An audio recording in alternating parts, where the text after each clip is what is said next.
Hi, this is Lenny from One Tech Stop, and I'm here with Monty from MixRadio.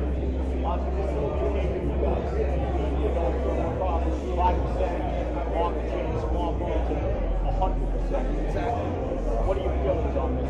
Well, it's great. I mean, we've had a couple of years now to kind of own the product, own the craft, and kind of get things ready now. And now we're having the opportunity to speak to smartphone users everywhere. Having, a great relationship with Microsoft was wonderful, but when we would do deals with artists or we do promotions and send things out, it's difficult to speak to all of their fans because most of their fans may be carrying other operating systems. Now we're able to do all of that. Fresh new look and feel, the user experience is wonderful, very simple, very easy to use, and super easy to personalize.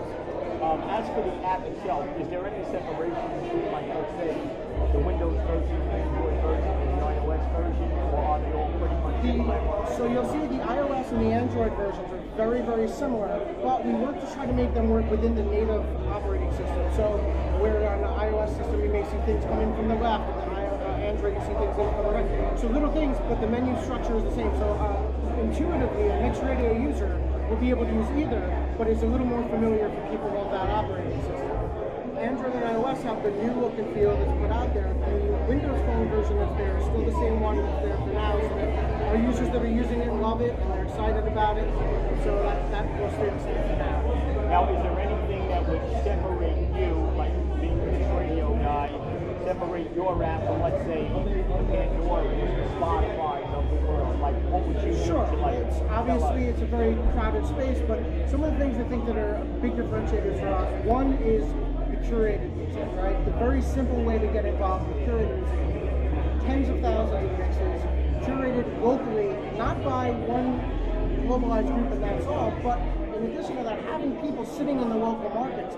How do you know what's popular in Brazil if you're just going to, do a web search and find out what it is? That's not really going to give you the answer, right? You want people in the market. What's being played on the radio? What's on TV? What's going on YouTube? What's happening in the local markets? What are DJs playing in the clubs? And so that gives a much more localized and personalized feel to each individual market. So that's one area. Another area is from a product perspective. The ability to take music offline with you is huge. So if I don't want to use my data plan, or I'm not connected, I take that offline, I'll go jump on a plane or subway or whatever, and I've got hours and hours of music to go and use with me. And then finally the simplicity element. So when we talk about the My Mix element, very easy and quick to dynamically populate the genres you like, the artists that you like, and it's interactive. If you play with it a little bit, as you select an artist, then it kind of reclusters around it, and it just makes it very, very easy to select a dozen or more artists to build things from. And then I guess maybe the final thing I would say is the create a mix function.